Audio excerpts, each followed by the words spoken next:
One myth surrounding the foundation of the Kingdom of Britain attributes it to Aeneas, one of the few inhabitants of Troy who escaped Greek devastation. So history might suggest that Elizabeth, Paris, had not only reconciled the qualities of the three goddesses, but in doing so, had followed Aeneas in refounding her nation, battered yet triumphant after a great conflict. In the 21st century, we might perceive something else. Hofnagel's canvas is divided into two distinct parts. On the left stands Elizabeth, erect and crowned, stiff in her brocaded gown, her canopy of state just visible behind, enclosed by the forbidding wall of a palace. To the right, the goddesses are posed in a bright, gentle landscape, delicately ethereal, the trees in full leaf, the grass lush. Above them, in the distance, is another palace. Not a gloomy, defensive fortress, but a turreted fantasy, a tower of delight.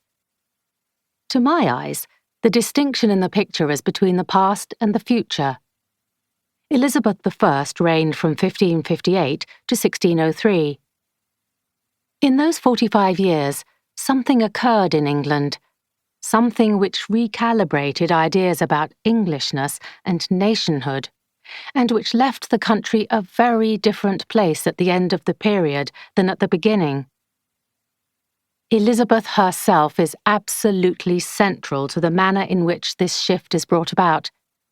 Yet somehow the ever-burgeoning interest in the Queen and her Tudor ancestors, the miniseries, the films, the abundant literature, the documentaries, has had the effect of diminishing her, reducing her to little more than a bewigged farthingale with a mysterious sex life. The young woman confronting the classical goddesses of Hofnagel's portrait is a very different creature from the perennially frozen mask of magnificence which conventionally characterizes her reign. In the picture, Elizabeth is in motion, moving from the darkened constrictions of medievalism towards a recognizable world, one informed by the new learning the goddesses embody. She is stepping forward into the light, into the Renaissance, into a princely modernity. Nearly every biography of the Queen begins from the premise that her rule was in some way anomalous, by virtue of her gender. Often, the fact of Elizabeth's biological femininity has then been used as a basis from which to interpret nearly every aspect of her governance. In my view, this is simply wrong. Elizabeth herself was happy to play on the conventions of gender when it suited her weak and feeble woman's body to do so. But convention is not fact any more than rhetoric is reality. Arguably, contemporary conceptions of sexual difference were considerably more supple and sophisticated, and far less constricting, than those of the 21st century. Practically, Elizabeth's gender was significant in certain areas, the organization of her household, for example, or her inability to lead her troops in battle.